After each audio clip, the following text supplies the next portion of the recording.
My daughter called on the third day I was in the hospital, not to ask whether I was improving, but to find out if I'd signed off on a transfer from my savings account.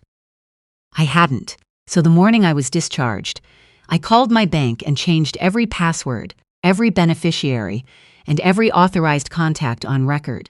By 11 o'clock that night, she had called me 61 times. Let me tell you how we got there, because the details matter, and this particular devil has been living in my house for years. I'm 67 years old. I spent 32 years as a registered nurse at Providence Hospital in Portland, Oregon, which means I spent 3 decades watching families at their absolute worst, and occasionally their very best.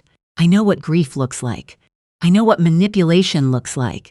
And I know the difference between someone who is genuinely frightened and someone who is performing fear for an audience. My husband passed 4 years ago. Pancreatic cancer, diagnosed in February, gone by June. We had 41 years together, most of them good, and he left me what you'd call comfortable. Not wealthy by anyone's extravagant definition, but the mortgage was paid, the retirement account was solid, and there was a modest investment portfolio he'd spent decades building with the quiet discipline of a man who grew up with nothing and never forgot it. My daughter Laurel was 42 when all of this started unraveling. She'd married Quentin 11 years prior at a winery in Napa that I'd partly subsidized. Though nobody asked me directly, it was more of a gradual assumption, the way a lot of things became with Laurel and Quentin. They lived in a 5-bedroom Craftsman in Lake Oswego, which is the kind of suburb where the grocery stores have wine bars and the children's sports leagues require a financial commitment that rivals a second mortgage. Their kids, my grandchildren Maya and Cole, were 15 and 10, and I loved them the way only grandparents truly understand, completely, and a little desperately. The financial arrangements between Laurel and me had grown slowly, the way debt tends to grow. It never started with a large request. It started with Quentin's restaurant. He'd opened it 6 years earlier with great confidence and a business plan that I'll confess I never read carefully enough. A farm-to-table concept in southeast Portland, which sounds wonderful in theory and is brutally difficult in practice. By year 2, the restaurant was hemorrhaging money. By year 3, Laurel called me crying, and I wrote a check for $40,000 because she was my daughter and I could afford it, and I told myself it was a one-time thing. It was not a one-time thing. The restaurant eventually closed.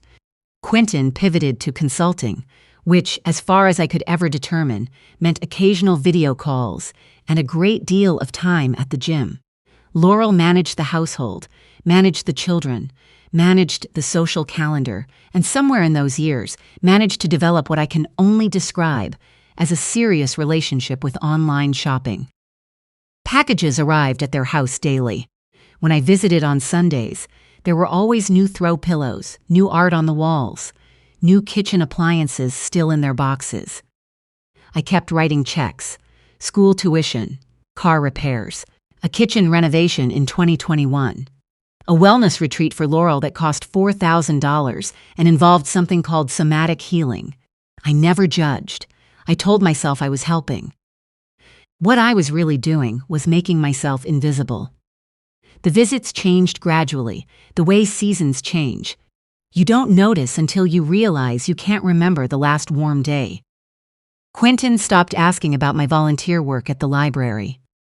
Laurel stopped calling unless she needed something. Maya and Cole, sweet children both, had learned by example to look through me rather than at me. I'd arrive on Sunday evenings with food I'd spent the afternoon preparing and spend half the visit in the kitchen. While Quentin watched television and Laurel scrolled her phone and the kids disappeared into their rooms, I'd drive home in the dark replaying conversations that hadn't really happened, just the sounds of a house where I was present but not welcome. I made excuses. They're busy, they're stressed. Families go through phases. The last time I felt genuinely welcomed in that house was about 2 years before everything fell apart. Maya had a school project on Oregon history and had called me, on her own, without any prompting, because she remembered I'd grown up in the Willamette Valley. We sat at the kitchen table for 3 hours. She took notes in her careful handwriting, asked questions that showed she'd been listening. When I left, she hugged me at the door and said, "I'm going to put you in the acknowledgments, Grandma." She did. I still have the printed copy framed on my dresser. That was the last purely good memory from that house. About 8 months before my hospital stay, a former colleague of mine named Prue, a woman I'd worked alongside in the pediatric ward for 15 years, ran into Laurel at a fundraiser dinner. She mentioned it to me afterward. She mentioned it to afterward with the careful kindness that Oklahoma friends manage when they're about to tell you something you don't want to hear. "She was talking about you," Prue said. We were at our usual lunch spot on Burnside, and she set down her fork before she spoke. "About how you'd been forgetful lately. How you'd been making some unusual decisions since your husband passed. She seemed genuinely worried about you." I stared at her. "I didn't know you were having any memory issues," Prue said carefully. "I was not having memory issues. I was 67. I read 2 books a week. I did the crossword every morning without help. And my doctor at my last physical had used the word sharp." I told Prue this. She nodded, visibly relieved, and we changed the subject. But something settled in the back of my mind and stayed there. I should have paid more attention to it. I filed it away instead, the way we file away the things we're not ready to look at directly. 6 weeks later, I came down with pneumonia. It moved fast the way pneumonia does in people who ignore the early signs, and by the time I recognized it for what it was, my oxygen levels had dropped far enough that my neighbor drove me to the emergency room herself rather than let me take a cab. I was admitted that night. I called Laurel from the hospital room when she didn't pick up, left a voicemail saying I was at Providence, that I was stable, that the doctor expected to keep me for at least 2 nights. She texted back within 10 minutes, "Oh no, feel better soon. So sorry, Cole has a soccer tournament this weekend. Keep us posted." Keep us posted. I kept myself posted. 3 days. IV antibiotics, respiratory therapy, the particular loneliness of a hospital room when you've spent your whole career standing on the other side of the bed. My friend Prue brought me a novel on day 2 and held my hand for 20 minutes without saying anything, which was more comfort than I can properly describe. My daughter did not come. My son-in-law did not call. On the 3rd morning, my primary nurse, a young woman who reminded me of myself at 30, all efficiency and quiet competence, asked if any family would be picking me up at discharge. I said I'd arranged a taxi. She wrote something in my chart and didn't ask again. I walked into my house alone on a Thursday afternoon, made myself tea, sat in the chair by the window where my husband used to read on winter evenings, and I sat there for a long time watching the street. I had that particular clarity that sometimes follows illness, when the noise settles and you can finally hear what's been underneath it. My phone buzzed. Laurel. "Mom, so glad you're home and feeling better. Hey, when you're up for it, can we chat about the kitchen?" Quentin found a contractor with an opening next month. We were thinking around $18,000 would cover it, just the counters and the backsplash this time. "Love you." I read that message 4 times. Then I called my bank. I moved the bulk of my liquid assets into an account under my name only, removed Laurel as an authorized contact, changed all my passwords, and updated the security protocols on every account I held. It took 45 minutes. When I hung up, I made a second cup of tea, and I felt, for the first time in longer than I could account for, entirely clear. I didn't call Laurel to explain. I didn't text back about the kitchen. I waited, and I paid attention to what the waiting revealed. 4 days. I was reading in my armchair on a Tuesday evening when the calls started. I let the first one go, then 2 more in quick succession, then a pause, then 6 more. I poured a glass of wine and settled in. By the time I went to bed that night, 61 missed calls divided between Laurel and Quentin, 8 voicemails. The early ones were confused, almost gentle. Some kind of banking error. Could I please call when I had a handset? By voicemail 5, Laurel was crying. By voicemail 7, Quentin had taken over with his voice pulled into the controlled register he used when he was working very hard not to say what he actually meant. The final message was Laurel again, and the words she chose were, "Mom, we have bills due. We really need to know what's happening." Not, "Are you all right?" Not, "We should have been there." We need to know what's happening. I turned off my phone and slept better than I had in months. They arrived at my door the next morning. I heard the car and took my time getting dressed. Gray slacks, a blue blouse I'd bought for my birthday the previous year because I'd bought most of my own gifts for several years running. I let them knock twice. Laurel looked like she hadn't slept. Quentin stood half a step behind her with his jaw set and his eyes reading my face for information the way you read a contract you suspect has unfavorable terms buried in the middle. I made coffee. I let them watch me take my time making it. We talked for 2 hours. Quentin was alternately defensive and conciliatory, with a rhythm that told me he'd rehearsed it. Laurel cried twice. I told them what I told them plainly. I had spent 4 years being present in their lives as a financial instrument, and I was no longer willing to do that. I gave them 30 days. 30 days of genuine attention. Not scheduled calls designed to check a box, but actual presence, real conversation, the kind of interest that doesn't disappear the moment the money becomes uncertain. At the end of 30 days, I would decide what, if anything, came next. They agreed immediately. Of course they did. The performance began on day 2. Laurel called every morning for the first week, cheerful and interested in a way that would have moved me deeply if I hadn't known what I knew. Maya sent me a photo of a sunset with the message, "Thinking of you, Grandma," in a font that suggested she'd typed it and retyped it. A flower arrangement arrived, enormous white lilies and hydrangeas, the kind you send to a funeral home. The card read, "We love you more than we say, Quentin and Laurel." In 11 years, Quentin had never sent me flowers. Day 8, a handwritten note from Cole. His spelling was impeccable in a way that confirmed adult supervision. And the sentiment, that I was his favoritist person besides his dog, was sweet but clearly workshopped. I called Laurel that evening and told her gently that coaching the children to perform affection was not the same as building it. She went quiet and then said they were just trying to show me they cared. I told her the two things were different, and if she couldn't feel the difference, then we were further apart than I'd realized. She hung up before I did. The following week, my attorney called. He'd received an inquiry from a legal office he didn't recognize. A firm specializing in elder law, he explained, which handles, among other things, the legal process by which a family member can petition for conservatorship over a parent who has been assessed as unable to manage their own affairs. The inquiry had been general, he said, process questions, timeline, documentation requirements. The room was very quiet when he finished speaking. "What kind of documentation?" I asked. "A pattern," he said carefully, "evidence of erratic decision-making.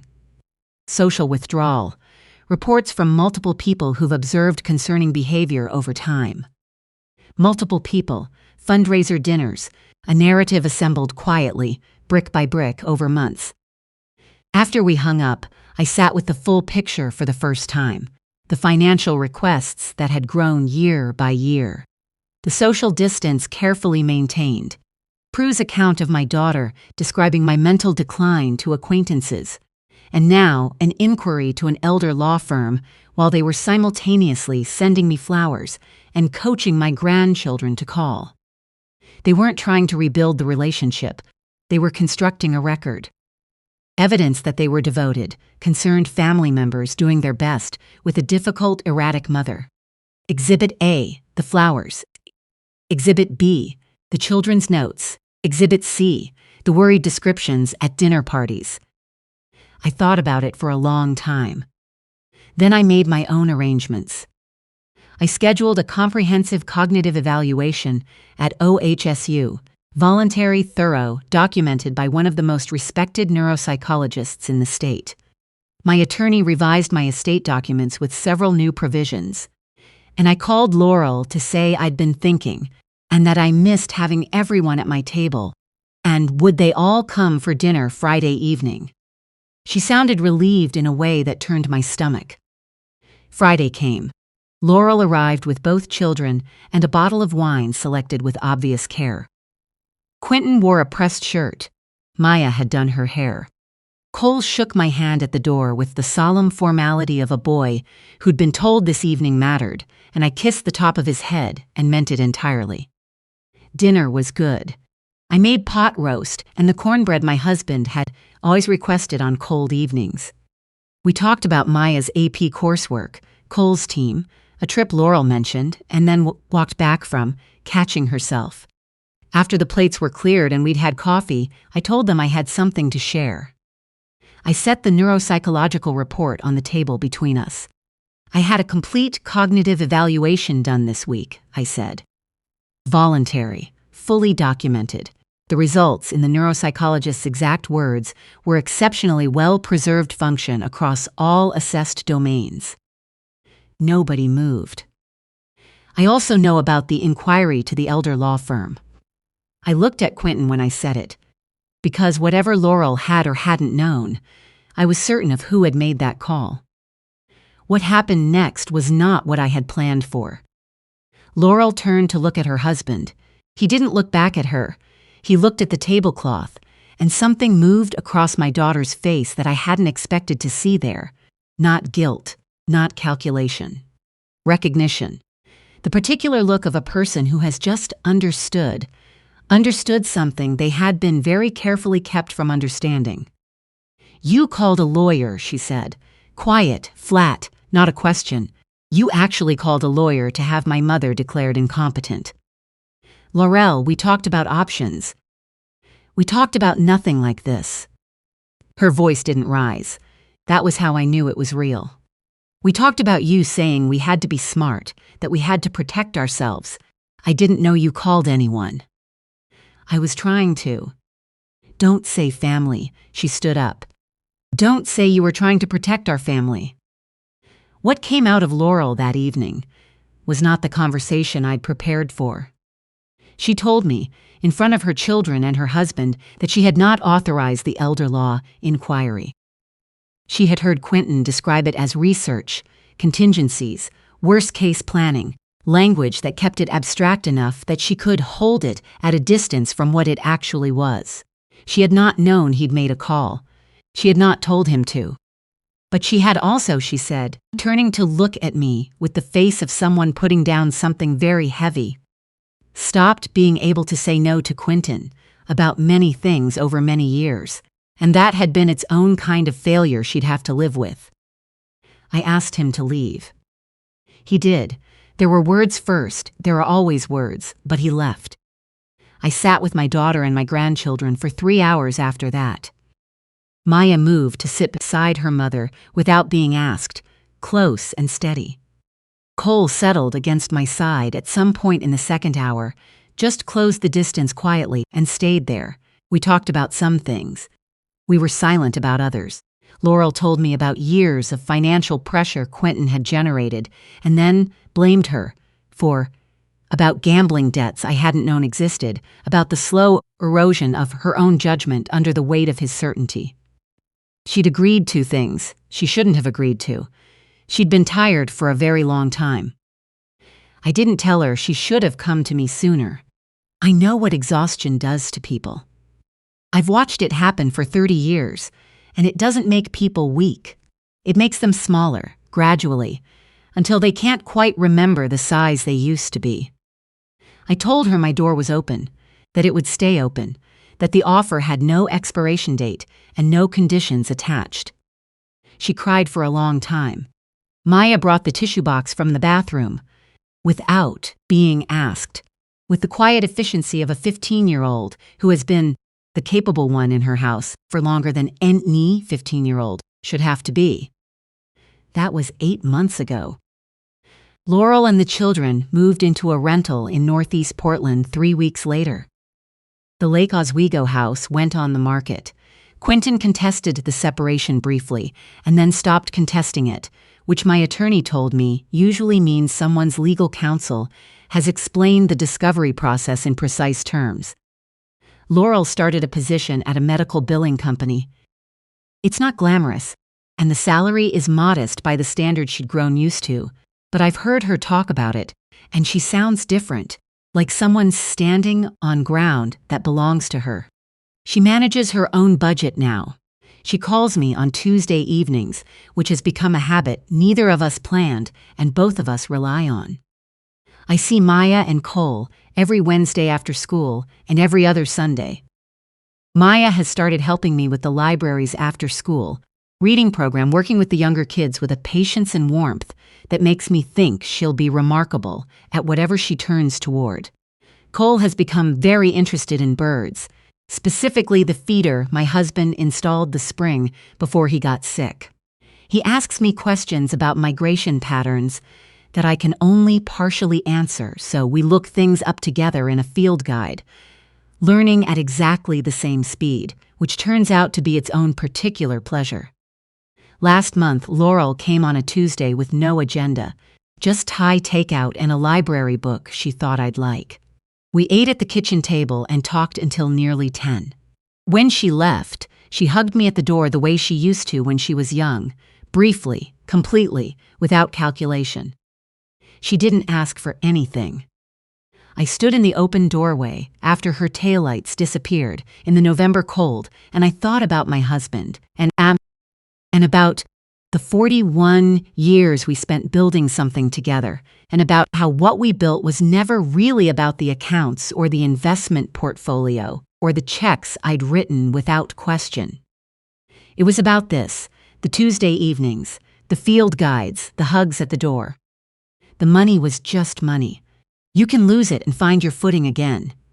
What is harder to recover, what I very nearly lost for good, is the clear-eyed knowledge of your own worth, not what you can provide, what you are.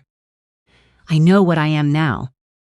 I'm a woman who spent 32 years caring for strangers at their most vulnerable, who raised a daughter on love and hard work, who sat alone in a hospital room for 3 days and came home and changed every password, and slept soundly and waited. I'm the woman who stood at her own dining room table and put a neuropsychologist's report down in front of people who'd spent months building a case that I was disappearing, and said, "Look again." Laurel is looking. Every Tuesday evening, she looks at me and I look at her, and we are, slowly and imperfectly, learning to see each other clearly. That's the inheritance worth fighting for. Not the accounts, not the portfolio, not a single check I ever wrote. This, 2 people sitting at a kitchen table with takeout containers between them, telling each other the truth. Wednesday is tomorrow. Cole is coming to look at a new bird I've spotted in the yard, a species we haven't been able to identify yet. He's bringing the field guide. I've made room on the afternoon. I can't wait.